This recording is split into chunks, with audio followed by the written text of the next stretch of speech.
कभी कभी जीवन के अंधेरे पल हमें उस ज्योति तक ले जाते हैं जहां से सच्चा उद्धार मिलता है। वह ज्योति जो न केवल हमारे दिलों को रोशन करती है बल्कि पूरे अस्तित्व को नई दिशा देती है।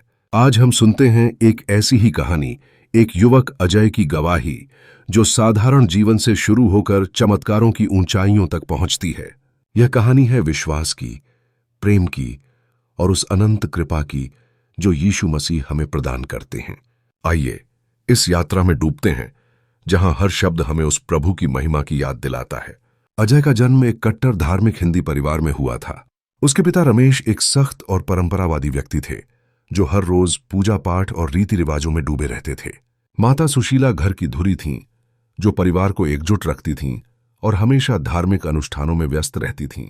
भाई विक्रम बड़ा था जो पिता की तरह ही परंपराओं का पालन करता था, और बहन रानी घर की छोटी सी खुशी थी जो मां की छाया में पल रही थी। अजय का बचपन इन सब के बीच बीता।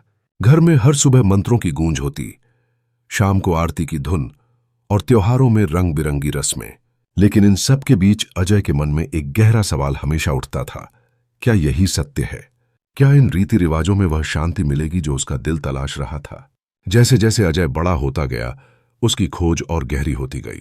स्कूल में वह किताबें पढ़ता, दोस्तों से बात करता और कभी कभी मंदिरों में घंटों बैठकर सोचता, लेकिन कहीं भी उसे वह सुकून नहीं मिलता जो उसके दिल को चाहिए था।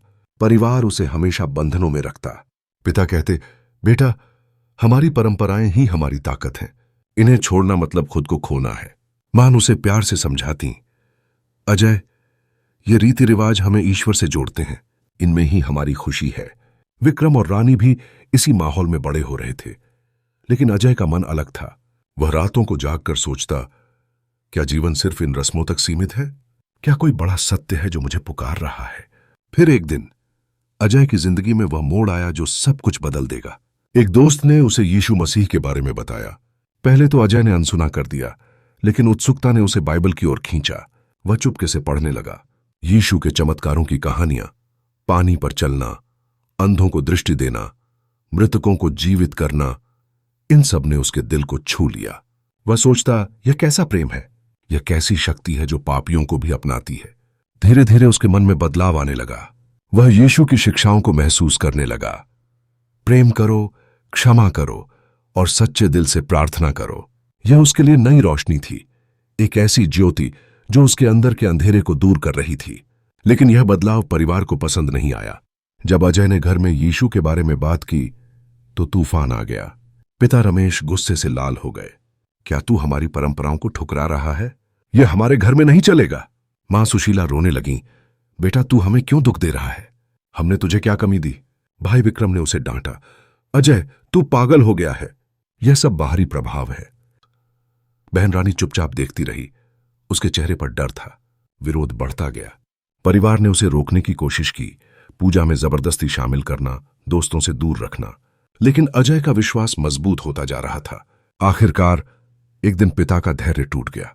अगर तू यीशु को मानना चाहता है तो इस घर से निकल जा, हम तेरे जैसे को नहीं रख सकते। अजय के दिल में दर्द की लहर दौड़ी, लेकिन वह चुपचाप घर छोड़कर चला गया। सड़क पर अकेला, बिना किसी सहारे के वह टूट गया। रातें आंसुओं में बीतीं, दिन निराशा में, पर यीशु ने उसे कभी अकेला नहीं छोड़ा। उन अंधेरे पलों में अजय ने प्रार्थना की और चमत्कार होने लगे। सबसे पहले वह एक गंभीर बीमारी में पड़ गया, बुखार जो कम होने का नाम नहीं लेता था। डॉक्टरों ने हाथ खड़े कर दिए, लेकिन अजय ने यीशु से पुकारा, प्रभु मुझे चंगा करो, मुझे अपनी शक्ति दिखाओ। और रात भर की प्रार्थना के बाद सुबह वह पूरी तरह स्वस्थ हो गया। यह उसके लिए पहला चमत्कार था। फिर निराशा के उन दिनों में जब वह अकेला महसूस करता, यीशु की शांति उसके दिल में उतरती। वह बाइबल पढ़ता और हर शब्द उसे ताकत देता। मैं तेरे साथ हूं, यीशु की वाणी उसके कानों में गूंजती। हर कदम पर वह महसूस करता कि कोई अदृश्य हाथ उसे संभाल रहा है। नौकरी मिली, दोस्त बने जो मसीही थे और जीवन में नई उम्मीद जगी। अजय समझ गया कि सच्चा उद्धार परंपराओं में नहीं बल्कि यीशु के प्रेम में है। धीरे धीरे अजय ने अपना जीवन पूरी तरह यीशु को समर्पित कर दिया। वह चर्च जाता, प्रार्थना सभाओं में हिस्सा लेता और दूसरों को अपनी गवाही सुनाता। उसका दिल अब शांत था, भरा हुआ था उस अनंत प्रेम से। यीशु ने उसे नई दिशा दी, सेवा की, प्रेम की और विश्वास की। इसी यात्रा में उसकी मुलाकात एक मसीही लड़की से हुई जिसका नाम रिया था। रिया भी यीशु की भक्त थी और दोनों का प्रेम यीशु के प्रेम पर आधारित था। उनकी शादी सिर्फ एक उत्सव नहीं थी, बल्कि अजय की गवाही का जीवंत हिस्सा बन गई। शादी की रस्मों में यीशु की महिमा गाई गई, प्रार्थनाएं हुईं और हर मेहमान ने महसूस किया कि यह एक पवित्र मिलन है। अजय ने अपनी वरमाला पहनाते हुए सोचा, प्रभु, तूने मुझे न केवल उद्धार दिया बल्कि एक नया परिवार भी। शादी के बाद उनका जीवन और मजबूत हो गया, हर दिन यीशु के साथ। लेकिन कहानी यहीं खत्म नहीं होती। यीशु की कृपा और आगे बढ़ी। एक दिन अजय को खबर मिली कि उसकी मां सुशीला एक असाध्य बीमारी में पड़ गई हैं। डॉक्टरों ने कहा कि इलाज संभव नहीं, बस कुछ दिन बाकी हैं। अजय दुखी हुआ, लेकिन उसने विश्वास नहीं छोड़ा। वह घर लौटा, परिवार से मिला और मां के लिए प्रार्थना की। प्रभु यीशु, अपनी चंगाई की शक्ति दिखा, मेरी मां को चंगा कर। फिर पूरी रात प्रार्थना चली और सुबह एक चमत्कार हुआ। मां की बीमारी गायब हो गई, वह उठकर चलने लगी। डॉक्टर हैरान थे, परिवार स्तब्ध। यह कैसे संभव है? फिर पिता रमेश ने पूछा। अजय ने मुस्कुराकर कहा, यह यीशु की कृपा है पिताजी। फिर इस चमत्कार ने सबको हिला दिया। पिता रमेश, जो कभी विरोध करते थे, अब यीशु की ओर मुड़े। बेटा, तू सही था, मैंने गलती की। मां सुशीला की आंखों में आंसू थे। यीशु ने मुझे नया जीवन दिया। भाई विक्रम और बहन रानी भी बदल गए। वे सब अब यीशु को मानने लगे, चर्च जाते और परिवार में शांति छा गई। पुराने बंधन टूटे, नई ज्योति आई। यीशु ने न केवल अजय का जीवन बदला, बल्कि पूरे परिवार को नई आशा, शांति और उद्धार दिया।